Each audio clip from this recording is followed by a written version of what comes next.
റിയാസിന്റെ PWD വകുപ്പിന് ഇതിനകത്തൊരു റോളുമില്ല. കൃത്യമായ കാര്യമാണ്. നിങ്ങൾക്ക് ആർക്കെങ്കിലും ഒരു സംഖ്യയായ കൂട്ടുകാരനോ കൂട്ടുകാരിയോ ഉണ്ടോ? അങ്ങനെ ഉണ്ടെങ്കിൽ അവർ ഏതാണ്ട് ഈ ഉല്ലാസേട്ടനെ പോലെ തന്നെയായിരിക്കും. ഒരാൾ സംഖ്യയായി കഴിഞ്ഞാൽ അവർ ആദ്യം തന്നെ എൻ്റർ ആവുന്നത് ഒരു യൂണിവേഴ്സിലാണ്. We can call it a universe of lies.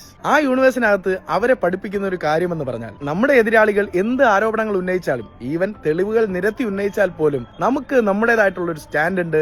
അതിൽ നമ്മൾ ഉറച്ചു നിൽക്കും, അത് എത്ര വലിയ നുണയായാലും. അതുകൊണ്ട് തന്നെ ഒരു സംഘി കൂട്ടുകാരനെ കാര്യം പറഞ്ഞു മനസ്സിലാക്കുക എന്നുള്ളത് ശരിക്കും ഒരു ഹെർക്കൂലിയൻ ടാസ്ക് ആണ്. ഞാനീ പറയാൻ പോകുന്നത് അങ്ങനെയുള്ള കൂട്ടുകാരോടെ അല്ല, തലയ്ക്കകത്ത് ആൾതാമസമുള്ളവരോടും പിന്നെ ആ യൂണിവേഴ്സിന്റെ ഗേറ്റിൽ പോയി അവിടെ എന്താണ് നടക്കുന്നത് കൊള്ളാമെങ്കിൽ അങ്ങോട്ട് കയറാമല്ലോ എന്ന് കാത്തിരിക്കുന്നവരുമായ സുഹൃത്തുക്കളോടാണ്. ആ യൂണിവേഴ്സിനകത്ത് എന്തൊക്കെ കാര്യങ്ങൾ സ്പ്രെഡ് ആയാലും ഫാക്ട്സ് റിമെയിൻസ് as ഫാക്ട്സ്. നമുക്ക് ഉല്ലാസേട്ടൻ പറയുന്ന ഈ ഒരു പർട്ടിക്കുലർ കാര്യം തന്നെ എടുക്കാം. ഇന്ത്യയിലെ നാഷണൽ ഹൈവേസ് പണിയുന്നത് കേന്ദ്ര ഗവൺമെന്റിന്റെ ഫണ്ട് ഉപയോഗിച്ചാണ്. ഇന്നലേക്ക് എന്റെ കമന്റ് ബോക്സിൽ വന്നത് ഇത് BJPയുടെ ഫണ്ട് ഉപയോഗിച്ചിട്ടാണ്, ഇവിടെ കമ്മ്യൂണിസ്റ്റുകാർക്ക് കാര്യമില്ല എന്നൊക്കെയാണ്. എനിവേസ്, ഇന്ത്യയിലെ നാഷണൽ ഹൈവേസ് പണിയുന്നതിനുള്ള ചുമതല നാഷണൽ ഹൈവേസ് അതോറിറ്റി ഓഫ് ഇന്ത്യക്കാണ്. അവരുടെ ഒരു പ്രോസസ് ഏതാണ്ട് ഇങ്ങനെയൊക്കെയാണ്. ഒരു റോഡ് പണിയാൻ പ്ലാൻ ചെയ്ത് കഴിഞ്ഞ് അവരൊരു ബഡ്ജറ്റ് ഇടുന്നു. എന്നിട്ട് ആ തുക വേൾഡ് ബാങ്ക് പോലെയുള്ള ഒരു ബാങ്കിൽ നിന്നും ലോൺ ആയിട്ട് എടുക്കുന്നു. റോഡ് പണിത് പൂർത്തിയാക്കുന്നു. അതിനുശേഷം ആ റോഡിൽ നിന്നും പിരിക്കുന്ന ടോൾ ഉപയോഗിച്ചുകൊണ്ട് ആ ലോണിന്റെ EMI അടച്ചു തീർക്കുന്നു. ബേസിക്കലി അവരാണോ റോഡ് പണിതതെന്ന് ചോദിച്ചാൽ അവർ തന്നെയാണ്. പക്ഷെ അവർക്ക് എന്തെങ്കിലും ചെലവായോ എന്ന് ചോദിച്ചാൽ അൾട്ടിമേറ്റ്ലി ഇല്ല എന്ന് തന്നെയാണ് ഉത്തരം. ഇനി ഈ റോഡ് പണിക്ക് സംസ്ഥാന ഗവൺമെന്റിന്റെ PWD വകുപ്പിന്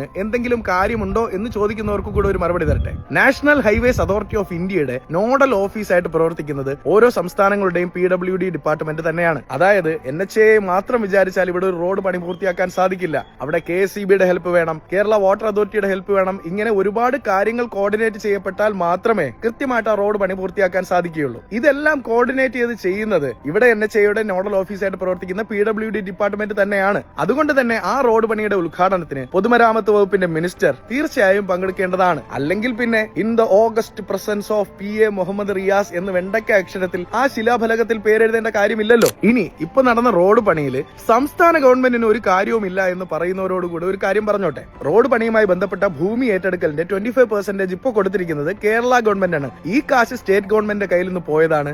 ഇതിന് തിരിച്ചു കിട്ടത്തില്ല. കാരണം ടോളിൽ നിന്നും പിരിച്ചു കിട്ടുന്ന കാശില് സ്റ്റേറ്റ് ഗവൺമെന്റിന് ഒരു അവകാശവുമില്ല. അപ്പൊ ശരിക്കും പറഞ്ഞാൽ നോക്കിയാല് കേന്ദ്ര ഗവൺമെന്റിനെക്കാളും ഇൻവോൾവ്മെന്റ് സ്റ്റേറ്റ് ഗവൺമെന്റിന് തന്നെയാണുള്ളത്. കൈനഷ്ടവും അവർക്ക് തന്നെയാണുള്ളത്. പക്ഷെ ഈ കാര്യങ്ങളൊക്കെ പറഞ്ഞാൽ നേരത്തെ പറഞ്ഞ യൂണിവേഴ്സിലുള്ള ആളുകൾ ഒരു കാരണവശാലും വിശ്വസിക്കില്ല, അംഗീകരിച്ച് തരത്തുമില്ല. നിങ്ങൾ നോക്കിക്കോ, ഈ വീഡിയോയും അവരുടെ യൂണിവേഴ്സിലേക്ക് പോകും. അവരുടെ ഡിജിറ്റൽ മാർക്കറ്റിംഗ് സ്ട്രാറ്റജിസ്റ്റുമാർ ഇതിന് നൽകേണ്ട കൃത്യമായ മറുപടി അവർക്ക് നൽകും. അതുമായി അവർ വീണ്ടും വരും. നിങ്ങൾ വരണം, ഇനിയും ന്യായീകരിച്ച് മെഴുകണം. എല്ലാവർക്കും എന്റെ കമന്റ് ബോക്സിലേക്ക് സ്വാഗതം.